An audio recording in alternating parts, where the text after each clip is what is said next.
The story begins by introducing us to a young man named Li Jing. From a very early age, Li had a deep passion for martial arts, judo, karate, and other forms of combat. His dedication paid off, and he even became a second-level black belt champion in Taekwondo. But Li wasn't all about fighting. In his free time, he loved hanging out and having fun with his friends. We then meet Li's father, who runs a small restaurant. In the evenings, once all the work is done, Li helps out by doing food deliveries for his father's business. One night, after completing a delivery and heading home, Li comes across a tense scene in a deserted alley. A police officer is struggling with a criminal. The officer is trying to apprehend the thug, and without thinking twice, Li jumps in to help. Just as the criminal is about to strike the officer with a broken glass bottle, Li arrives at the perfect moment and saves him. The criminal, however, refuses to back down, so Li delivers a powerful kick that knocks him unconscious. During the fight, Li notices something unusual, a black electric anklet strapped around the criminal's leg. He has no idea what it is. The police officer, Venice, is deeply impressed by Li's bravery. Due to his injuries, Venice is hospitalized, while Li receives an award from the police department for his courage. Soon after, an officer named Park visits Li. He reveals that in this city, there are about 500 people wearing black anklets on their legs. These are actually GPS trackers that allow the police to monitor their locations. These people are, in fact, part of a dangerous group. These criminals weren't just any offenders. They'd recently been released from prison after serving time for serious crimes. The police keep a close eye on them to prevent them from committing any new offenses. Officer Park approaches Li with an offer. He wants Li to join their team. At first, Li hesitates. But Park explains that they need martial arts experts for this job. The officer Li had saved Venice would be out of action for a whole month due to his injuries. Park tells Li that until Venice returns, he can work with their team. Li's friends encourage him, saying, "Go for it, man. It's a great opportunity." And even his father gives him his blessing. The very next day, Li officially joins the police force. But this isn't your typical department here. Officers don't wear uniforms, and they don't need warrants to question criminals. Their main job is to track the locations of criminals via the black anklets and ensure that whenever the tracker's battery drops below 30%, they call the criminal to get it recharged. If the criminal doesn't answer or tries to be tricky, the officers go to the location, interrogate them, and if necessary, make an arrest. For the first few hours, Li finds the job boring. He even doubts whether he can stick with it for long. That changes when he notices a criminal's anklet battery is running low. Li calls the criminal, but the call is abruptly cut off. Checking the criminal's record, Park discovers that he had been imprisoned for a sexual assault case. Without wasting a moment, Park takes Li along to the criminal's location. At the house, Li spots a window without iron bars. He tells Park that the criminal clearly plans to escape through it. Park prepares to approach the front door while Li waits outside for the jump. Sure enough, the criminal is still trying to assault a girl inside. To escape, he leaps out the window, but Li is already waiting. With a swift kick, Li subdues him. Park is impressed by Li's courage, and they arrest the criminal and take him in. During this operation, Li realizes that this job isn't just exciting, it's also thrilling and meaningful. He feels a deep sense of satisfaction, having saved the girl's dignity. 2 days later, the team tracks down another criminal, this time one who is lurking in the park, eyeing children playing there. Li wants to rough him up a bit, but Park stops him, saying, "We can't take the law into our own hands. Any misuse could backfire during the investigation." Every day, Li learns something new. Park is constantly impressed by his bravery, and after this latest mission, he even asks Li if he'd like to join him for dinner that night. Li asked, "Can I bring my friends along? You know, they'd love free food too." Park smiled and replied, "Of course. I'd be happy to meet them." That night, Li arrived at the place Park had mentioned, bringing along his 3 friends. They all enjoyed a hearty meal together, laughing and having a great time. Park quickly bonded with Li's friends as well, and he couldn't stop praising Li in front of them, explaining how much easier their work had become ever since Li joined the team. After the gathering was winding down and everyone was getting ready to leave, an officer working with Park called with urgent news. A criminal, previously imprisoned for murder and recently released after serving 15 years, had cut off his anklet. This meant the police could no longer track his location. They found out that his last known location was somewhere nearby just moments ago. Lee immediately decided that he and his friends should go after the criminal. One of Lee's friends had a drone, and with its help, they quickly spotted the man. Since Park couldn't move as fast in the field, Lee went alone to confront him. As soon as Lee reached the location, the criminal lunged at him with a knife. Lee dodged the attack and delivered a swift kick, knocking him down. But before Lee could arrest him, the criminal threatened him, pressing the knife dangerously close and shouting, "Step back, or I'll do something terrible." Lee found himself in an extremely tense situation. He had no idea how to handle it on his own. That's when Park stepped in, guiding him over the phone, giving instructions to help him navigate the dangerous encounter. Park guided Lee over the phone, explaining exactly how to handle such a tense situation. The criminal started talking, saying, "I tried to change after getting out of prison, but whenever people saw the anklet on my leg, they mocked me." Lie, following Park's instructions, calmly reassured him, repeating words of encouragement. "Don't lose hope. Don't worry too much about what people around you think. Always try to stay on the right path. A few months from now, this anklet will be removed, and you'll be able to live a normal life, just like everyone else." Hearing Lee's words, the man felt a bit of courage and agreed to put the anklet back on. Lee had learned an important lesson that day too. Success in this work requires not just bravery, but also patience and careful thinking. Later, the news showed an alarming report. A dangerous criminal named Donggu was soon going to be released from prison. He was notorious, with around 15 cases against him, many involving crimes against children under 12. The police were extremely serious about monitoring him given his past. There was every reason to believe he could commit more crimes once free. A few days later, while walking through the market, Lee spotted a man wearing an anklet. The way he tried to touch a waitress immediately tipped Lee off. His intentions were clearly malicious. Lee rushed back to the office and checked the man's criminal history. It turned out he had been jailed for sexual assault, and his anklet had gone offline due to lack of charging. Everything pointed to one thing: he was planning another crime. Lee and Park quickly headed to the area to track him, checking shops where only women worked. Meanwhile, the criminal tried to stay under the radar and ended up at a women-owned barbershop. He assaulted the owner and seemed to gain control of the situation. But just in time, Lee arrived, took action, and stopped the crime before it could escalate. After this, the police held a meeting to decide which team would keep a close eye on Donggu. Making sure no further crimes slipped through their watch, Park said, "We have a brave man like Lee on our team, so I want our team to be responsible for monitoring Donggu."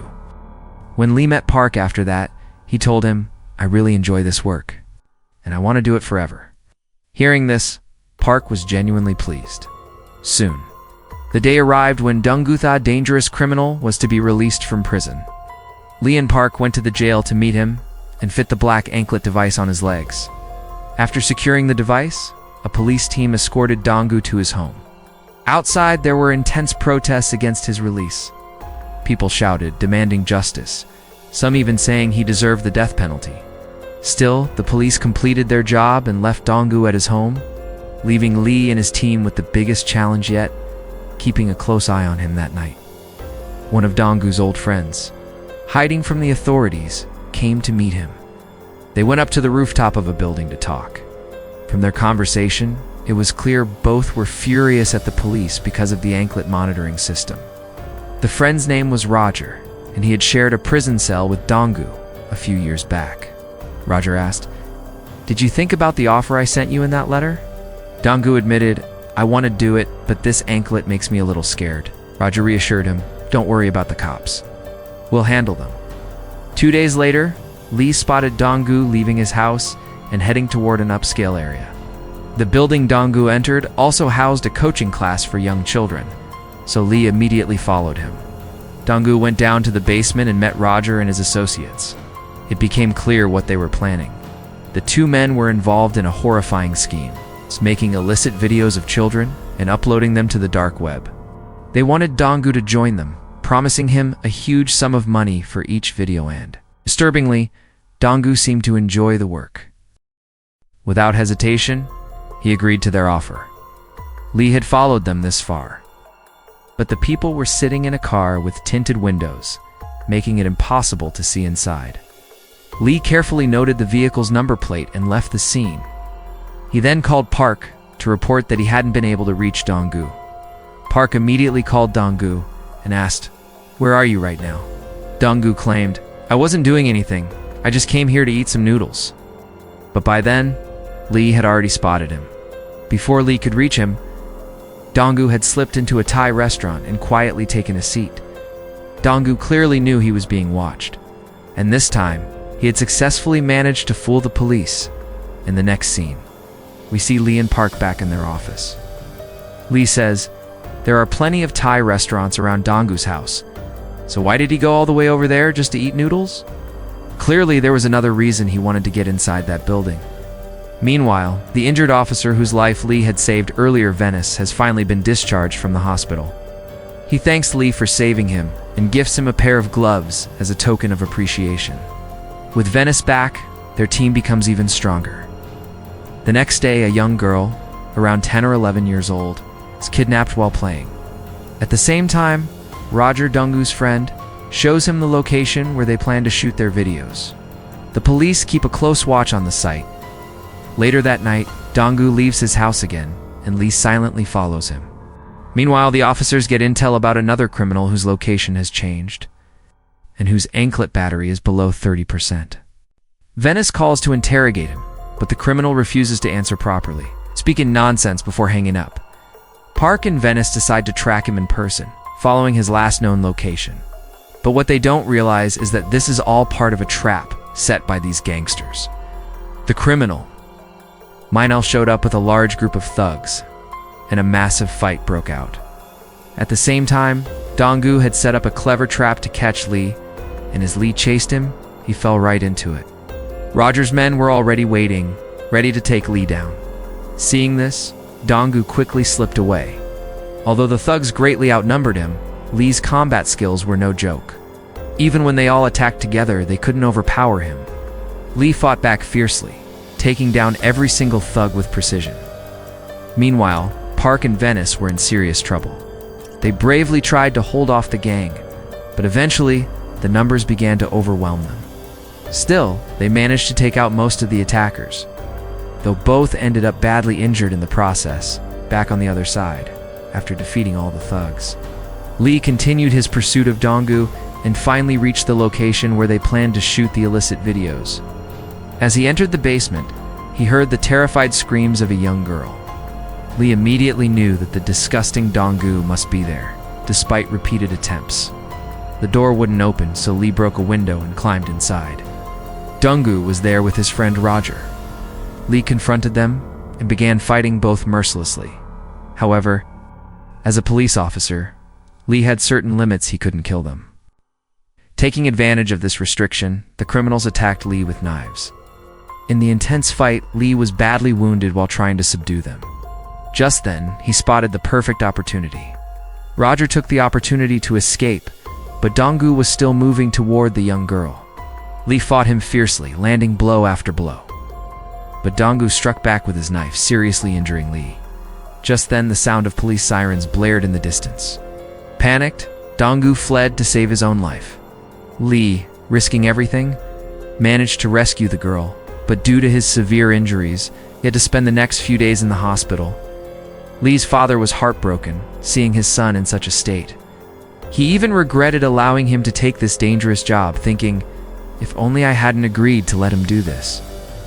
After a few hours, Lee regained consciousness, and the first thing he asked about was Donggu. His senior officers informed him that Donggu had successfully escaped and, by now, had even cut off his anklet. Meanwhile, Park had suffered a serious neck injury and would have to stay in the hospital for several months. And poor Venice. He had bled so much during the fight that he didn't survive. Hearing all of this, Lee was devastated. He had never imagined that this job would expose him to so much bloodshed and loss. Later, when the team attended Venice's funeral, the mother of the young girl Lee had saved that day was also there. She handed Lee a heartfelt thank you note from her daughter and explained, "My daughter is still deeply traumatized. She's so scared that she won't even step outside. But whenever I tell her about your bravery, it gives her strength." Hearing this, Lee became very emotional. He couldn't stop thinking about how deeply the little girl had been affected, and Lee kept thinking about where things had gone wrong. That little girl must have believed that everyone in the world had a heart as pure as hers. Later, when Lee went to meet Park, Park told him firmly, "Stay out of this case now. The crime branch will take over from here. They'll handle everything." But Lee had already made up his mind. He decided that he would catch Dong-gu himself with the help of his friends. Without hesitation, his friends agreed to stand by him. Lee still remembered the car number he had seen that day while following Dong-gu to the basement. Using the vehicle number, they managed to trace the owner and locate his house. All four of them went there and took the man into custody. When one of Lee's friends opened the man's computer, they were horrified to find countless videos involving young children. Seeing this, both Lee and his friends were consumed by rage. In a moment of uncontrollable anger, Lee struck the man in the eyes with a trimmer, injuring him. Terrified for his life, the man revealed Dong-gu's whereabouts. After that, they called the police to have him officially arrested. Now, they were no longer willing to let Dong-gu roam free. They decided that they would capture him that very night. Just as they were about to leave for their final mission, Lee's father stopped them. Worried, he said, "This is extremely dangerous. I don't want you risking your life like this anymore." Lee tried to make his father understand. He said, "That man is worse than an animal. If we don't stop him as soon as possible, he'll keep committing these crimes. And if we all start living selfishly, thinking only about ourselves like everyone else, then crimes like these will never end." Lee's father finally understood that his son had grown wiser and was determined. He wouldn't stop until Dong-gu was brought to justice. Soon, Lee and his three friends reached the area where Dong-gu was hiding. They started searching every hotel in the vicinity, checking each one meticulously. During this search, one of Lee's friends managed to pinpoint Dong-gu's location. Seeing numerous empty plates and alcohol bottles, he realized that Dong-gu wasn't alone. He was accompanied by several people. Alongside Dong-gu was his friend Roger, and many of the area's local thugs were present as well. Lee instructed his friend to move to a safe location while he decided to confront all of them on his own. Meanwhile, Lee's friends kept a watchful eye on the fight through their drone, despite being outnumbered. The thugs couldn't match Lee's combat skills. Blood streamed down his face as he took them down one by one with precision and ferocity. Just as the remaining thugs tried to distract him, Dong-gu seized the opportunity to escape. But Lee's friends continued tracking him using the drone camera. Within minutes, Lee dealt with all the thugs and was ready to focus on his final target. Dong-gu, connected on a call with his friends and watching the live feed from the drone. Lee could see Dong-gu's exact location. When he finally cornered him, a fierce battle broke out. It quickly became clear that Dong-gu wasn't a novice fighter. He could hold his own. Lee too took heavy blows during the fight. At one point, it seemed like Dong-gu had almost defeated him. But then, using the drone, Lee's friends managed to wound Dong-gu. At that moment, Lee remembered the little girl and his anger boiled over. This time, he unleashed everything, striking Dong-gu mercilessly until he was completely unconscious. Dong-gu no longer had the strength to fight or escape. Lee quickly handcuffed him and took him into custody. In the end, Aoi was honored for his bravery.